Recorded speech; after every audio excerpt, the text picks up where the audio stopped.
Thank you, Kimberly. Thank you. We see why San Francisco is a leader in this movement, not only initially in its first iteration, but now in its new life, its renewed vision. We really appreciate that. Now, we always say many of us out in the nation, well, we can't do what San Francisco does because they have a special quality in their programming.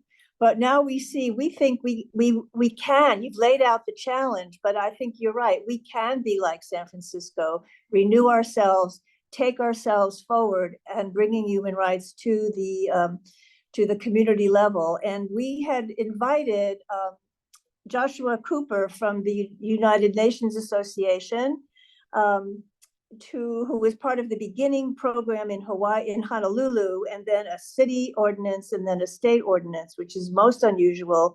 But he, with the time zone, probably isn't here. We have Alika Morgan here with us from Hawaii. Hello, Alika. She's a new member of the CEDAW community, so we welcome you. And now we're going to pass, I think, if you don't mind, we'll go to California, another initiative, not a senior initiative, but a really brand new, excellent program. And we'd like to introduce Elisa Williams, representing the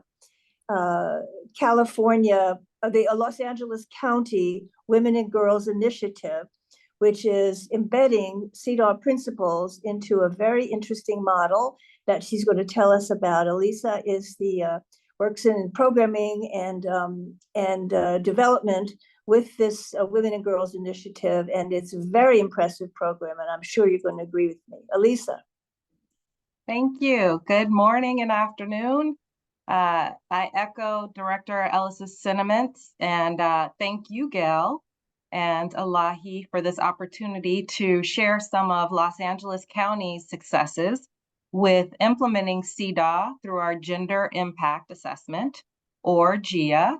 I lead policy development and program implementation for Los Angeles County Women and Girls Initiative that was established by motion of the Board of Supervisors in 2016.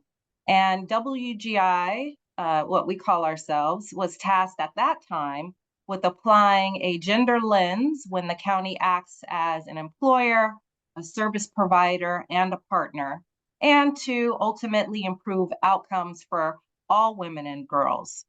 In 2021, the board adopted our CEDAW ordinance, and in 2022, the board passed a motion to implement CEDAW through our Gender Impact Assessment program. So our strategy for the program includes working with each of our 39 county departments in cohorts of 4 to 8 similarly situated departments at a time for a 3-month coaching process. And at the end of the coaching sessions, each department must have adopted 1 to 2 gender equity goals in the areas of external services, workforce, and leadership, along with strategies and metrics to measure their progress over time.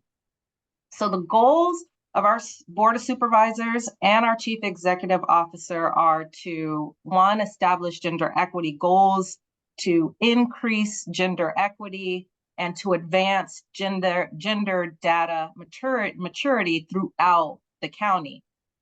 And we get a lot of questions about data. And I'd say one of the most successful approaches that we've taken in our implementation is to be flexible. Sometimes gender data exists, sometimes baseline data exists, and sometimes it's a process of creating systems to begin to collect it and a system to regularly assess it.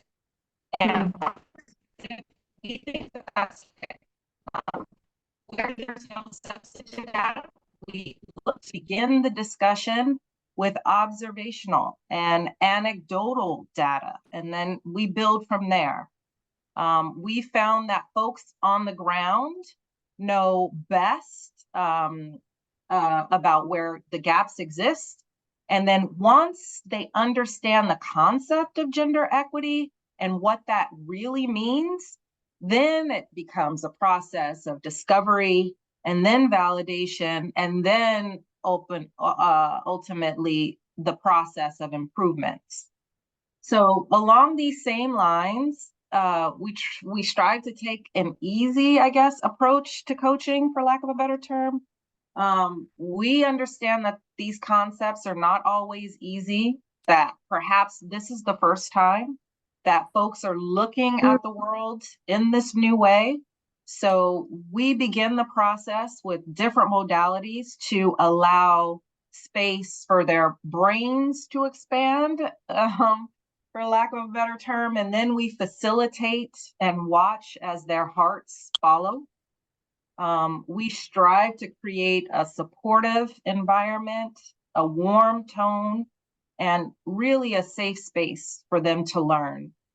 I know I'm running out of time, so I'll quickly share that by creating diverse GIA teams, meaning we have someone from HR management, staff from communications, data, and IT, we're able to embed capacity building in this process. We structure the coaching to have one executive liaison who ideally reports back regularly to upper management. And on the goal development process, we have a team lead to direct the day-to-day functions, to assign a pen holder, to ensure that the team is meeting regularly outside of their coaching sessions with us, that we meet with them biweekly. And lastly, I'll say that I have to give a lot of credit to our Los Angeles County leadership. I think we all know that political will and support goes a very, very, very long way with something like this. And we were very fortunate to have leadership with the foresight to establish accountability at the onset of this initiative by tying these gender equity goals to each department head's annual performance evaluation.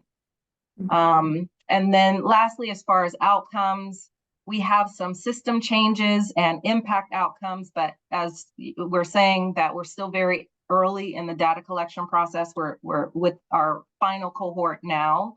They complete in April. But I just want to thank you for allowing us to share. I hope this is helpful to your process. We're available to share more if it's helpful to you, so thank you. Thank you, Lisa. And you know, Los Angeles County is a relatively new adopter. I think your ordinance came in 2022. And so in a very few years, you have well thought through, well conceptualized, and as philosophers say, to reason it through all the way to the end, to the monitoring, to the implementation, to the monitoring and enforcement. And that will really serve us as a really fine model going forward. We really appreciate, and the Los Angeles people are a share. As Kimberly has noted, we are all in this together. And when you share resources, share materials and information, and best practices, this really helps. It lifts up all of us. You know, when this was started in 2014, the Women's Intercultural Network with our dear founder, Marilyn Fowler, Soon Young Yoon of the NGO CSW New York chapter at the time, and Krishanti Demaraj working on the conceptual framework of the original ordinance in San Francisco with Emily Marasse at the time, and June Zeitlin from the Leadership Council of Civil and Human Rights. All those people and those institutions thought that they could bring this gender lens to county, city and county governments. But I don't think they realized, and we honor them and we want them to be part of this celebration as we look back. But as we come forward to the present day, we're amazed at the number of red states, of conservative leaning states. And we're going to now turn to them. Florida, Kansas, Missouri, North Carolina, Ohio, 2 cities in the heart and counties in the heartland and 2 in the South that have moved through this process, brought coalitions together, involved their organizations, including League of Women Voters and Zonta and UNA USA, and brought together resolutions and ordinances that serve that heartland very well and the South very well. We don't know how the challenge, how they face their challenges, and we're going to hear from them today as part of our celebration, because it's uplifting not only the successes in getting their resolutions and ordinances, but also in facing their challenges. And we want to be truth tellers, as Director Ellis reminds us. We have to tell the truth. This is not an easy process. It is, in fact, a very difficult process. And we take challenge. We take the fight very much to heart because it's hard work. I'm going to turn to Dr. Eileen Davis Jerome from Broward County in Florida, who has just championed human rights, civil rights in her county, in her state, and in the country also as well, and has taken it global also. But I think what you've accomplished in Broward County is fascinating, and I know you have some current challenges as well. So we turn to you, Dr. Davis Jerome. Thank you so much, Dr. Gale. It's a thrill being here with my heroes, my heroines. I studied San Francisco, what they did.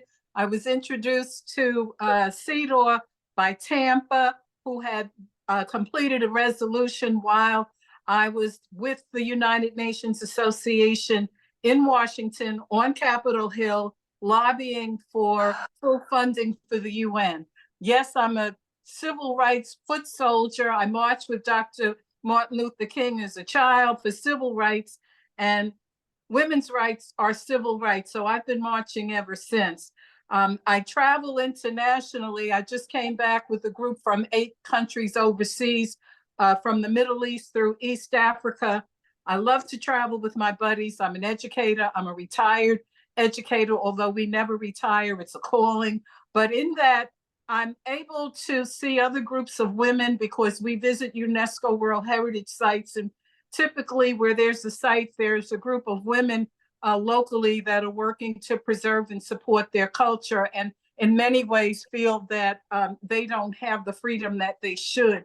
But with that background, we came into CEDAW having had very bad press in South Florida. Broward County is where I'm located. I was the past president for 6 years for the Broward County chapter of the United Nations Association. I now serve on the National Council as the Partnership and Collaborations Chair for the United Nations Association. And with that being said, with the goals, it's all interconnected. Working with the Human Rights Board in a blue county, in a red state. I was recently gerrymandered off of the board because at the state level, they changed the representation. They didn't like the way we were districted, but still we go on. But getting back to that story we had just before we passed the CEDAW ordinance for 31 cities and half dozen counties here in Broward. It was 31 cities and a half dozen villages, so 37 entities. We were able to get an ordinance. We took the examples from San Francisco and we looked at the resolution from Tampa, and our neighbor to the south, Miami, south of Broward County, already had an ordinance. And all we did was cut and paste and speak to the right people at the right time. And the right time for us was this sensitive situation where we had national headlines about an 11-year-old girl who was forced to marry her rapist.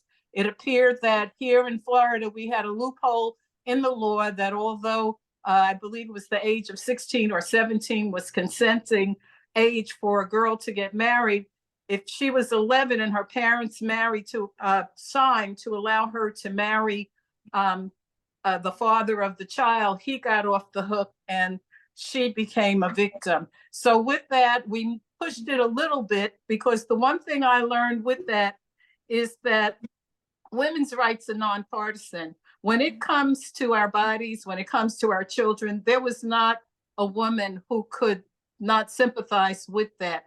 Once you come together for any reason, we found out that we need to keep that partnership and collaboration alive.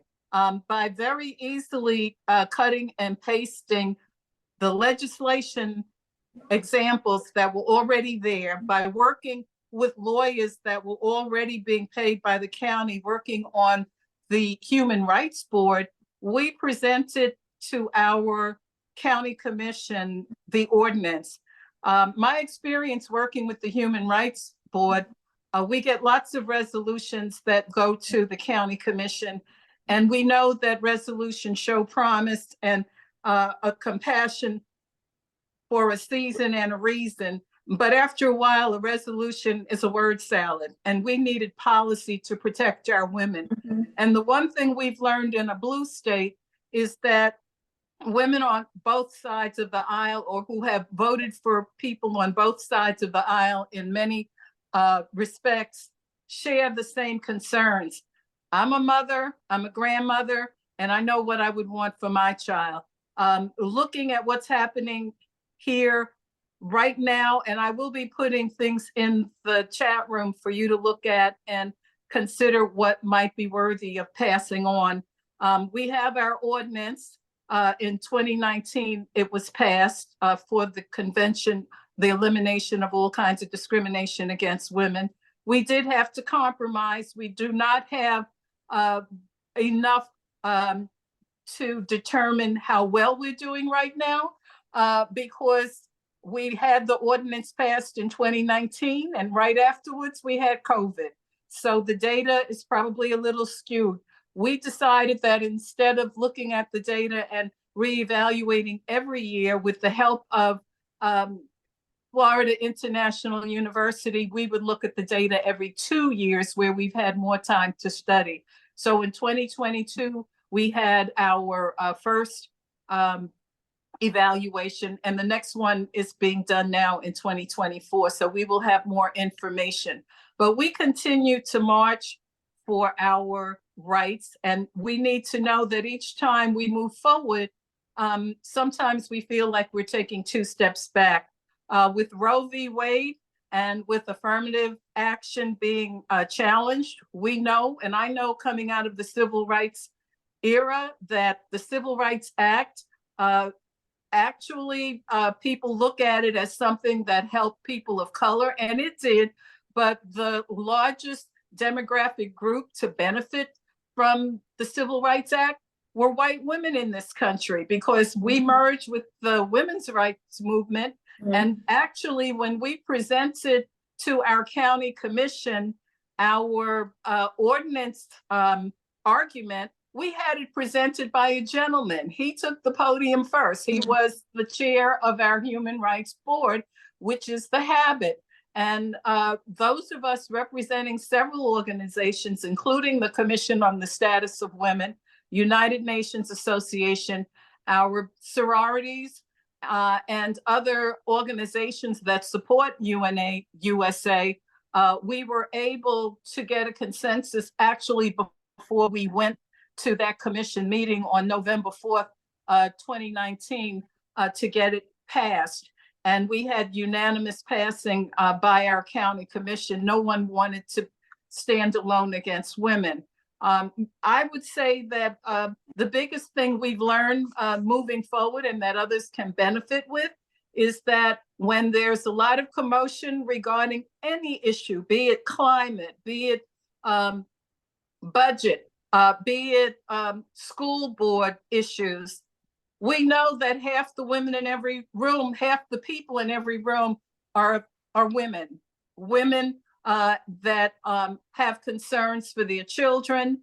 Right now, we're looking at banned books down here. We're looking at diversity, equity, accessibility, and inclusion being wiped out. As a person invited to be a graduation speaker at a local graduation in June, I had to call the principal to ask her what I could say and what I could not say, because those terms that we associate with diversity, equity, accessibility, and inclusion have been outlawed in many schools. My sorority would meet in a school because we've always worked as a nonprofit organization to support children and scholarships.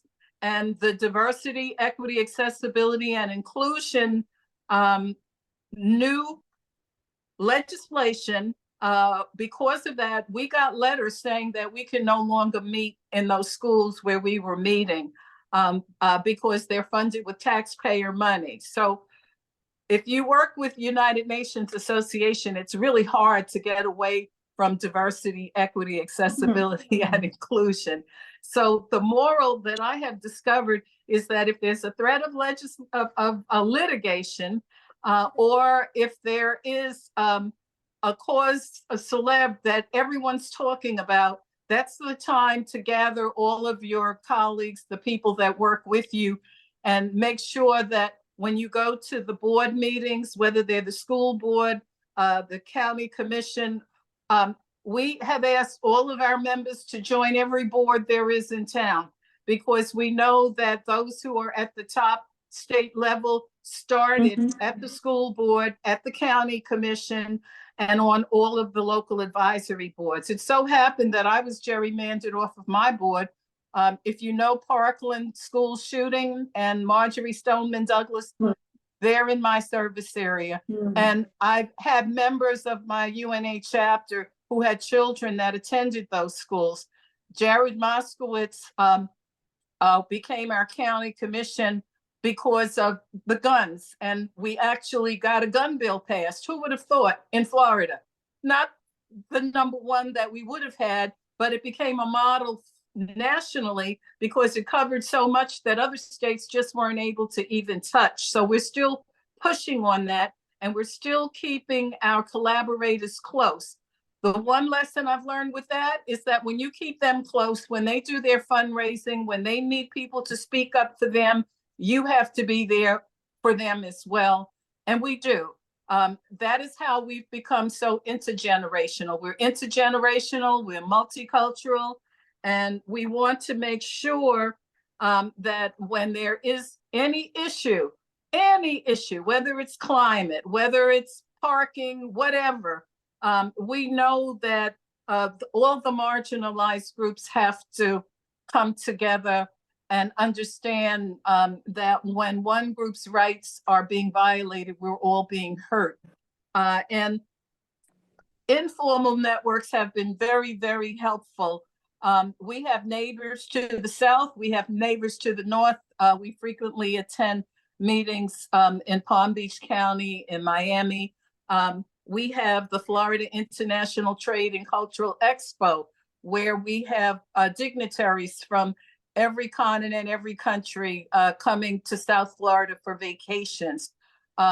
Socially, at the beauty parlor, at church, in the barbershop, you have to hit people where they feel it. When they see how their child cannot get a scholarship anymore from this organization, or they may not be able to get into this school because their gender is not being looked at as anything that needs to be considered. All of those intersectionalities with all of the global goals affect how we approach individuals who we know want human rights, dignity, and opportunities for all of us. Thank you. That's really, and I that's thank such you. good advice. Thank you. I thank you for letting me speak. I will put information in the chat room, and if it helps you, great, pass it on. Thank you so much, Gail. Thank you, Dr. Eileen. You know, you have such experience, and we asked panelists also to give a recommendation, a tip, and you've given us many out of your experience, and that's so valuable. We really appreciate it. And we'll stay in the South now, and we'll pass to North Carolina, where the initiative called Women North Carolina started with a CEDAW initiative to bring a resolution to your municipality. With Beth Dagan started that. She has now stepped to the board, and we have also Danielle Watson-Getz, the new executive director, with us. So both of them will speak briefly, Beth, about how you started the initiative, your successes, and you're passing it on now to Danny. Sure. Thank you very much for the opportunity. It is good to see all of you, the CEDAW leaders here. I remember in 2024, when we were at the CSW meetings, we decided to take this San Francisco model to our states. And when I returned from CSW, I invited the organizations such as NOW, League of Women Voters, AAUW, United Nations Association, and we created a coalition, CEDAW coalition of 15 organizations. I tried to be brief as possible, to be respectful to the other speakers' time. And the best way the model that we use to pass CEDAW, first of all, in North Carolina, the counties and cities are not able to pass ordinance. The ordinance needs to be passed at the state level. So we decided to start with Durham County, which is a blue county, and already at the county level, they had the Women Advisory Board. The model that we applied in North Carolina requires like a Women Advisory Board for county or city, and also preliminary gender analysis. We took advantage of the research that our students under leadership training program of our organization were doing, to use those research and the data collection that our students did within like a 9 months period, to present at the county and at the city level in Durham, and then to bring to the attention of the leadership of the city and county that the importance of passage of CEDAW. And we passed CEDAW in 2017 at the Durham County, but for Durham City, we had to create a Women Advisory Board, because the model that we had, the only way that you can convince the city or county government to just listen to you as an organization or as a coalition was to have a Women Advisory Board. So at the city level, we created a Women Advisory Board. I don't go into the details. It was very challenging for like entire year we worked on that. So, but since 2018, we have not, in 2018, we passed this CEDAW at the city level. And since then, we have not done much, because I retired and I stepped down, and the organization was working in different direction. But now, again, we are in the right direction of CEDAW.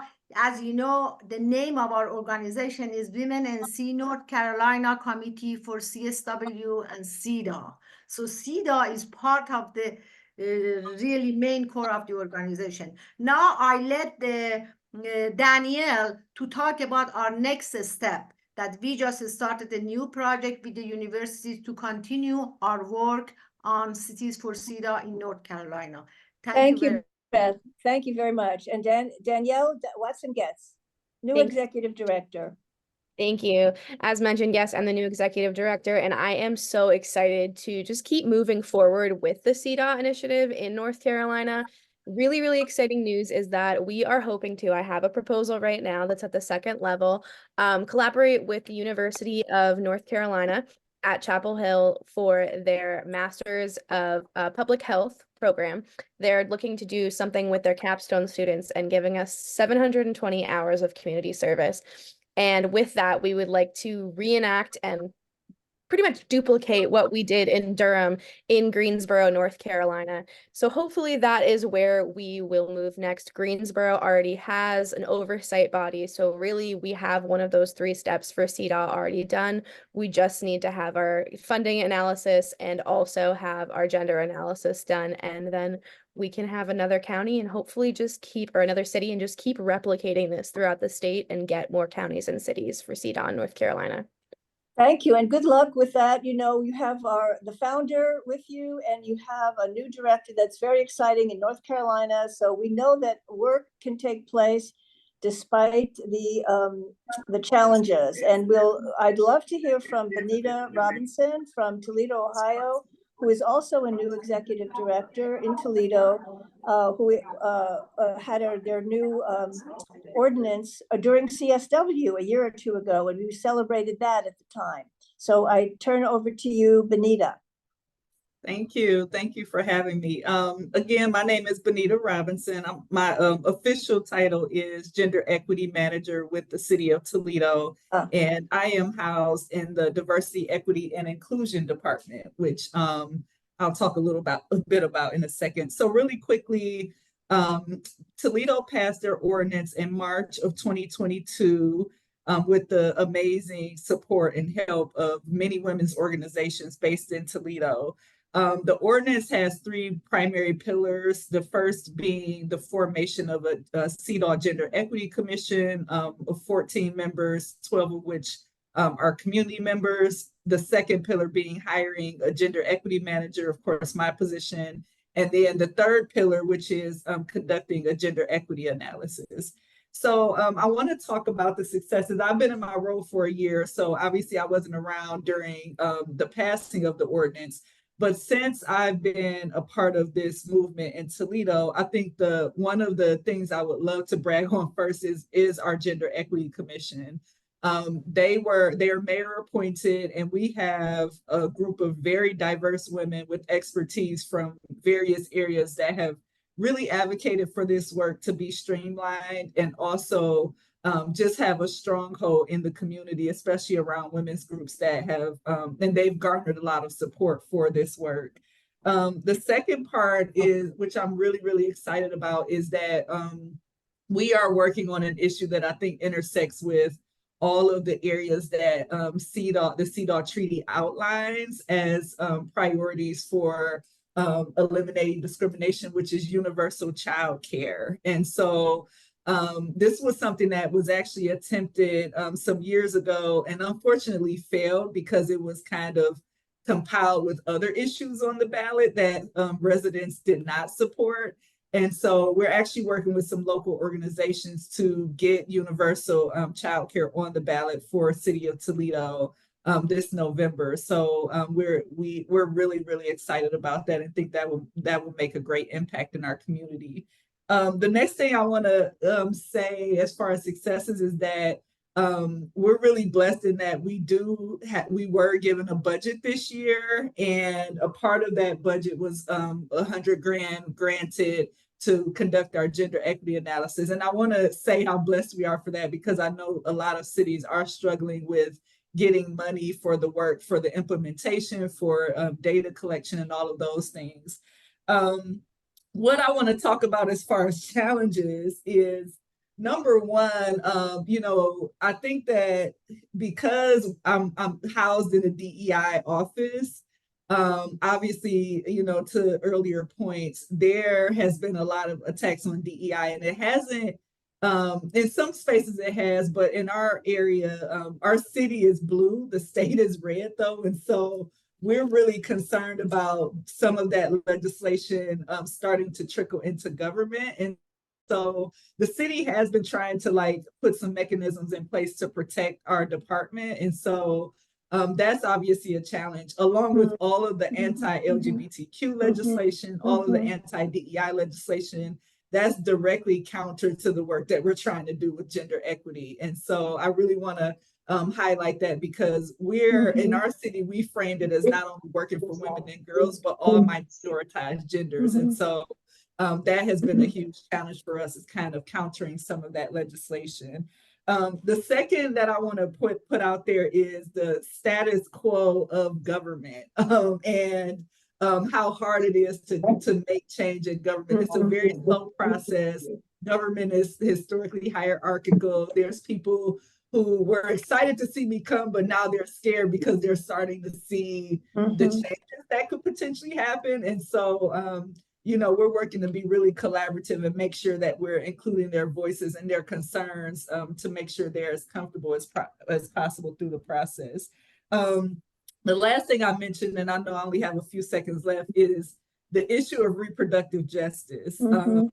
That, although the issues of gender equity are nonpartisan, that particular issue creates a divide, right? And so we've decided for now not to touch that, which is heart-wrenching for all of us, because we want to actually produce some work that will continue to get that nonpartisan support, and then really try to take a stance that will benefit the masses in our community. So in closing, I'll just say that my primary recommendation, if I had one, would be to make sure that you garner and continue to garner because they are going to be your primary advocates when people are trying to dismantle the work, when you need some movement. They're the people who select who the officers are, who people are in those elected and appointed offices. And we recognize that obviously we wouldn't be here without our community. So that would be my number one recommendation. Thank you all again for thank you, Benita. That's really excellent advice, and we need to do that because that really will make a difference in our future. And I'm going to, as we say in the South, in the heartland, I'll turn to Kansas City, Missouri, and my shiro, Alice Kitchen, who is the commissioner on the Human Rights Commission in Kansas City and is heading up the Gender Equity Task Force. After a number of years going by to have evolved from a CEDAW resolution to an ordinance. And then we'll pass to one of our new adopters, Washington, D.C. But we'll start with Alice Kitchen from Kansas City, Missouri. Thank you, Gail. And by way of background, in 2014, our city council passed a resolution unanimously. And our current status now is that we are in the Civil Rights and Equal Opportunity Department of City Government. And I chair the Gender Equity Task Force for the Kansas City Human Rights Commission. So we're in Chapter 38 of the City Code, which is a good place to be. How did we get there?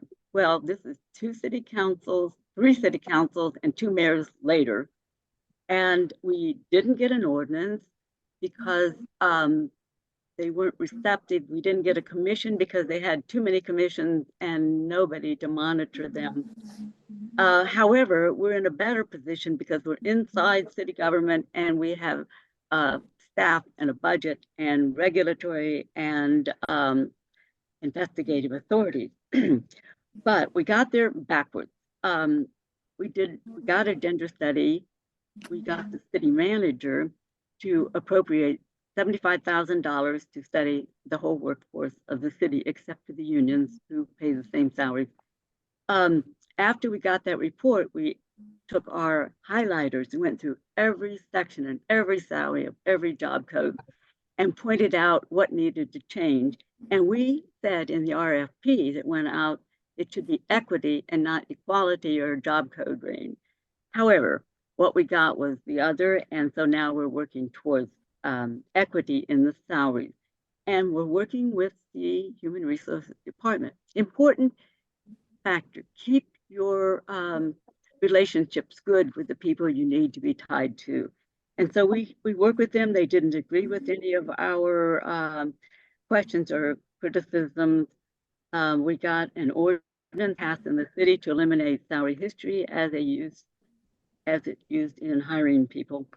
One of our members of our task force, and they represent women's organizations, who is a low-wage worker, she said that she worries about the workers getting to their job sites. It was not safe.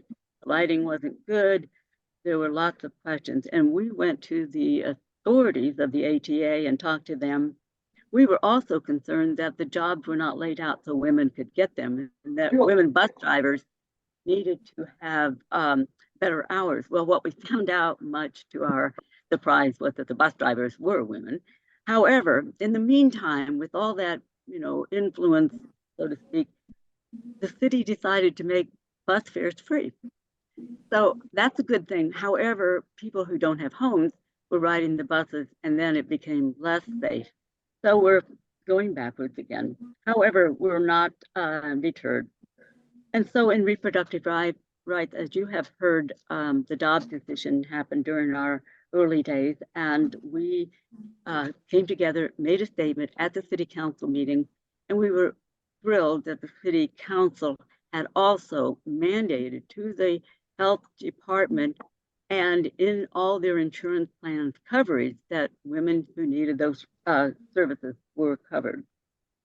We also had a listening session, and at that time, we invited people who had different perspectives to come to the table and share their experience, not to debate it, but every discussion started with I or my experience.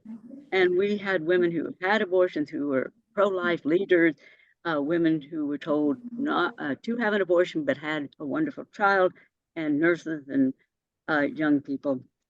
So that was really good. What's really difficult is domestic violence and sexual assault. We have a very high homicide rate in Kansas City. 185 people were murdered last year. 65 were women in domestic violence situations. That is unacceptable, horrific. Our challenges in a red state, and again, our three branches of our government are all very red and freedom focused. And so we're doing a lot of offensive work to hold back all the harm that's coming our way. I would say tips to you, find your allies, know your enemies, nurture those around you, and know that elected officials turn over. So, stay with the ones that are going to be around or have a long time period in service. Expect disappointments. They will happen. Don't be deterred. Just find another way around to accomplish your goals. The benefits are for us is that we are in the civil rights department. And in that department, they oversee they oversee MBE and MWB, and they do investigations on employment complaints, public accommodations, LGBTQ. Thank you. Well, I've had a close-up view of that Kansas City initiative, and it is an amazing journey. So thank you, Alice. And another amazing journey is Washington, D.C. Karen Mulhauser comes to the table with a wealth of experience in UNA USA, NARAL support, multiple boards, and is working now in voting rights. So we'd like you to tell us a little bit about EDAW and how you accomplish that in the unusual circumstance of Washington, D.C. Karen Mulhauser. Okay, thank you so very much, Gail, for including me in this conversation. And it's so wonderful to see faces for a lot of people for whom I've known the names, but not the faces. So sorry I'm not in New York with all of you, but it's good to be here. And our effort in Washington, D.C., your nation's capital, which is not a state, and I think of it as a colony since we don't really have voting representation, even though we have more people than a couple of other states residing here. But we do have local government, and through our local government, and we have recently passed what we call Elimination of Discrimination Against Women, which is EDAW. And there was an effort in 2015 to pass a bill that would implement the principles of CEDAW, but it didn't have a hearing and it didn't have a vote. But a wonderful council member, Robert White, introduced the bill in 22, the EDAW bill, and he was able, I worked with his office, and he was able to get every DC council member to support it. So it passed unanimously. The mayor then signed it. And because we are a colony and not a state, we don't get to have our own law unless Congress lets us have it. So we have to wait. And this is for every bill that passes in Washington, D.C. We have to wait 30 days. And if the Congress, these are 30 working days, not calendar days. And if the Congress doesn't say, no, you can't have it, then we get to have it. So we have it, and it went into effect a little bit more than a year ago in March 10 of 23. And like in so many other communities, there really hasn't been that much that's happened yet. It was assigned to the Mayor's Office of Women's Policy and Initiatives, which has a women's commission. And at a recent oversight hearing, the director of the office really didn't mention anything about EDAW, but answered some questions So it really just hasn't started yet, but it will. I know that other cities have had delays, and we worked with a coalition in both times. We worked with other supporting organizations, and we even had help from the UDC Law School, the University of District of Columbia Law School. We were a client for a student group to help us do research. And so it is important to involve as many different parts of the community as possible, as we have. And that also helps then when we want to see some action out of the mayor's office and policy and initiative, that we have colleagues that can help us bring that message to and to offer to help in so many ways. I've gotten to know some of you who have been successful with CEDAW and who've offered to help us. And so I've offered that to the mayor and the mayor's office as well. So I'm glad to be with all of you. Just sorry I'm not with you in person, but it's better to do this than not at all. So thank you, Gail. Yes. Thank you.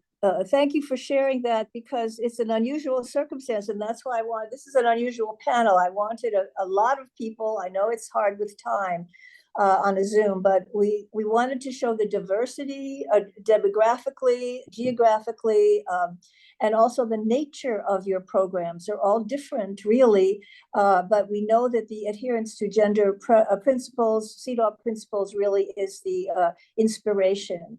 And, you know, the Women's Intercultural Network has shepherded, championed, stewarded this initiative for 10 years. We take it seriously. We have done it with no resources, but we do it out of love. But not only that, it's also because we believe that the goal is worthwhile and we're on that journey. One of the pleasures of that journey is to see new things arise that we hadn't planned on or that were not part of the original conceptual framework. And one of those is the CEDAW Challenge. And Nancy Brimo will tell us about that, which started in California and is still in California, but it has a larger vision.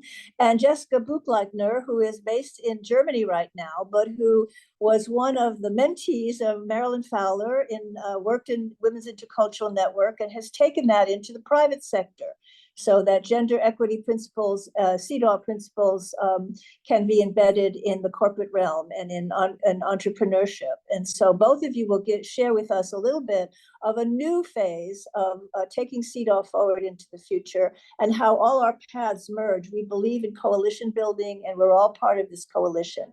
So Nancy, would you start, please, and then Jessica? Yes. Thank you, Gail, and thank you to everyone. I'm thrilled to be here. There's nothing more exciting than sharing with everyone and building and learning off of what we're all doing around the country and around the world in different places. I am here today as a member of the Cities for CEDAW Advisory Board, a member of the UNE San Francisco Ratify Movement Steering Committee. I'm the founder of something called the CEDAW Challenge, and I'm also a member of our own Santa Clara County Commission on the Status of Women, which is right here in the heart of Silicon Valley. And I have two things to share. One is the great news that here in Silicon Valley in Santa Clara County, we adopted a full CEDAW ordinance about 10 months ago. It took my commission almost 24 years to get that done. And I'm on a mission to make sure that we build on that momentum and we shorten that time frame, that we share our resources, we share the processes, we support each other. And so here in California, we've done, this was fairly historic. We were the 4th county after San Francisco, then LA, then San Diego, and now Santa Clara County. We have a tremendous amount of momentum, and we are building on that. We're working with counties and cities all over the state, but not just in California, but all over the country. I know most of you here today on this call, and I just, for me personally, it's learning and sharing all of those resources. One of the resources that we've created recently is actually a reboot of something that was done in 2014, 2015, when San Francisco's Mayor Ed Lee hosted the United States Conference of Mayors. And he made a challenge to all the mayors who attended that event to go home and pass CEDAW ordinances, pass CEDAW resolutions and adopt CEDAW ordinances.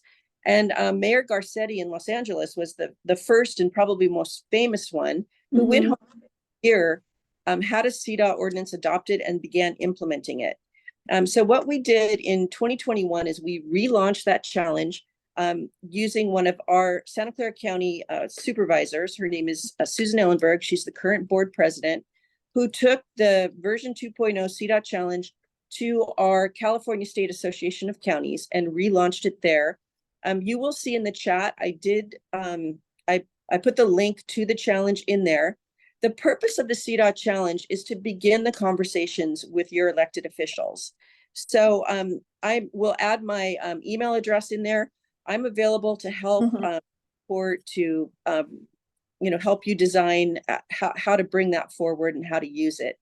Gail, I know we don't have a lot of time, so I won't spend any more time on it, but please do reach out to me. I will add my email information. Thank you, Nancy. Thank you very much. It's really exciting what you're doing at that level of challenging local officials. We need that. That's a facet of this that's so exciting. Jessica, we have a few minutes, if you don't mind sharing with us how you started moving CEDAW forward into the corporate realm. Absolutely, Gail. Hopefully everyone can hear me. Yeah. And I know we have a few minutes left, so I'll be quick. We've talked a lot about government today, but it's important to know, and as we're all aware, that women face tremendous challenges still in the workplace.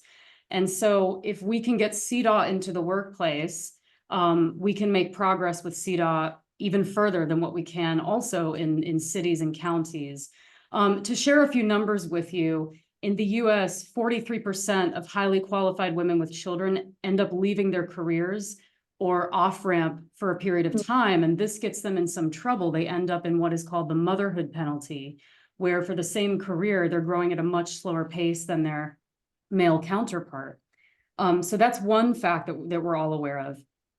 We're also looking at, and there are various statistics on this, but 71 cents for every dollar paid to fathers. There's unconscious bias towards mothers in the workplace. Mothers are facing tremendous challenges, and the pandemic really exacerbated those. So what's important to address things like promotion disparities, lack of leadership representation, and the microaggressions and still continued sexual harassment is something like CEDAW. So what I did in 2020 is put together a framework that companies, startups, organizations can use that's taken from the Cities for CEDAW main toolkit framework so that they can adopt it into their corporate governance, because most companies have codes of conduct and corporate governance to work from. They even have things like employee resource groups that can serve as a CEDAW committee, for example. And because I do a lot of corporate consulting, I started seeing the need for these things and socializing this and kind of testing it out with some of the resource groups I was part of. And unanimously, the women in the group said, oh my God, this is exactly what we need. So why companies? Companies tend to move faster than government, especially tech companies, which tend to move at lightning speed. Companies are money. They are employers. They drive whole economies. So as they start to get on board with CEDAW, now we've got more pressure on government to get on board with CEDAW and support these initiatives. And companies we've seen filling in the gaps where we don't have a federal policy in the US, for example, for paid family leave. Some companies are offering very generous paid family leave as it's been requested by employees.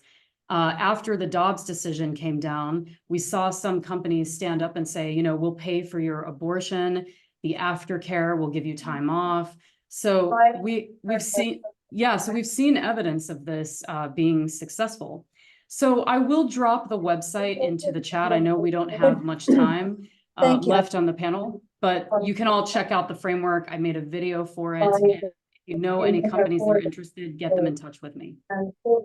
Thank you. I know you're available for consulting, which we appreciate. I love this work because I get to see you and your work. That is the best part. It is so exciting and energizing. That's going on over the country. We still have our goal of 100 cities before too long, and cities and counties, and we're not too far away. And so next year, let's meet back at CSW and recount where we are, and maybe have a chance for more of you to share more of what you're doing. We do have a couple of minutes left. June Marie is a member of the Women's Intercultural Network Board of Directors. Have you seen anything in the chat? I'm not successful on my iPad to access the chat. I have, Gail, I have yes. Rima Nashashibi here. She's I'm joining sorry. us from Orange County, and I think she has an exciting announcement. Rima? Yes, thank you for having me and giving me the opportunity to share. Really, it's so great to see you again. I testified just this past Tuesday in front of the Orange County Board of Supervisors to support the establishment of the Commission on the Status of Women and Girls. Thank you, Nancy, for all your support and help. And it was a unanimous vote. The president of Cal State Fullerton, the CEO of Girls Inc., and others were there to testify also. And it was a unanimous vote to establish the Commission on the Status of Women and Girls. Bravo! Finally, in Orange County. Excellent. And I'll tell you something, years ago, when we were doing Cities for CEDAW, after the first 5 years, Marilyn Fowler, the founder of Women's Intercultural Network, said, we are going to work with Orange County. And I said, yeah, but we don't do counties. She said, no, we're going to do Orange County. So now here it is, almost 10 years later, and congratulations, brava, excellent. Good news. Thank you for sharing. Thank you. Next is passing CEDAW at the county level. So yeah, that would be wonderful. That's my next one. I'm sure you will be able to do it. Will it report to us next year? June Marie, do you see questions in the chat? Lots. Yeah. Lots and lots of great comments, resources being shared, but we don't have questions yet. So if there's a question, feel free to raise. You could also raise your hand, and Gail can. Yes, I'm just having trouble accessing the chat on. Okay. So I can't see if there's any, but I don't see questions. I don't see questions in the chat. Is there anyone who has that we? Ashley has her hand up. Ashley has her hand up to ask a question. Ashley. Hi, everybody. I'll try to make this quick. My question as a CEDAW advocate is that we're seeing where we're moving CEDAW as an ordinance, and we have elected officials who are women. We're actually seeing pushback from the women. And I want to know if you have any strategies, because I'm struggling with that sucker punch. I'm struggling with having ordinances not being funded when it's a female mayor, or the data collection being struggled because the board of supervisors, predominantly female, are not incorporating it as a priority. And so I'm just curious if you guys are facing this in your localities, and how best to navigate that. Yes, we're seeing that more and more, and it's that shift that we're seeing. It's an ideological shift, and we know that there are some people who really can address that. And I'm going to turn to Director Ellis, because I think she's our leader in facing pushback, because she's a pusherbacker. Yes, all of those. You know, here's the thing. I'm glad you framed it as a sucker punch, a gut punch, an unexpected twist, if you will. One of the realities is the white male heteronormative, taller than average patriarchy that exists in every part of our society is only held up and only continues today because of the assist or a dime, if you will, to use basketball terms, from white women. Because they are the next closest to power. And so understanding that misogyny and sexism is interwoven into all of our psyches, all of our culture, every piece and part of this country. So we should expect that. So that the next time it's not a sucker punch. And one of the things that we've done very successfully is recruit men who will not just be allies, but who will put on the proverbial ski masks and be accomplices with us towards getting gender equality realized. And so have men, have boys, have sons, have fathers come and speak out on behalf of the importance of passing these policies and rules and what have you that are promoting gender equity, because gender equity doesn't just benefit women. It benefits all of us, including and especially men and boys in our culture. And so utilizing our male allies, also calling it out, speaking it into the record is really, really important. But utilizing our male allies is an incredible strategy and part of this. We need them. And there are so many of them that are ready to go. So. Well, that's our call to action. Thank you, Director Ellis. We value that because we know you speak from the ground, from where it's happening, and that is crucial. And to tell you the truth, I wanted this panel to be a celebratory panel for the 10th anniversary of Cities for CEDAW launch. But I also wanted it to be telling the truth of how difficult it is for everyone to share their challenges, what they're dealing with, getting advice and support from others. This is what we need because we can't do our next 10 years without that. And so we will gather back together. We will have a summit, our town hall around Women's Equality Day in August, and have a longer period and longer presentations with some really good, strong advice and workshop kinds of environments that we can share with each other what we're doing to celebrate our 10th anniversary. Will go on all year, so we will do other things. We thank you so much. This has been a joy to meet all of you again, to hear from you. We have Alahe Amani, our board chair for Women's Intercultural Network. Would you close us out? Just before you do that, it looks like Dr. Eileen Dave-Strom has a quick hand up. Oh, good. I saw. Very, very quickly. The town hall meetings, when our legislators come home to do their in-district meetings, if you have their town hall schedules, you bring all of your allies. There's always a time when they pass the mic. And even though we have in-district meetings, you can get a lot more done when your allies are there and they're passing the mic. We stand up, we show up, we speak up, and you can, at that time, address the legislator, her staff, the press, the community, and do it in a loving way so that they understand we're allies. Thank you. That's excellent. Thank you. Thank you very much. Thank you very much. We have 1 minute to end this session. I just want to emphasize that only together we can make change possible. Thank you very much for your participation. Thank you, everyone. Thank you. Onward. Onward. As Julian always say, onward and upward. Yes, thank you. Thank you. Thank so good you. to see everyone. Thank you. Thank you. Thank you. Very informative. I learned a lot. Thank you all. And if there's a centralized place we can keep everyone's resources, does that exist? If not, I can send a spreadsheet around that we can collect resources. So thank you, Gail. That was fabulous. That would be great, Jessica. Thank you. Save it. You want to save it all? Yeah. If because I use those. I know someone was recording. We can put it on the website, Jessica. I'm recording. It started late though because I had an internet hiccup that's common in Germany. Okay. I also recorded. I'll send the recording also recorded. and I'll send around a spreadsheet. Okay. Thank you.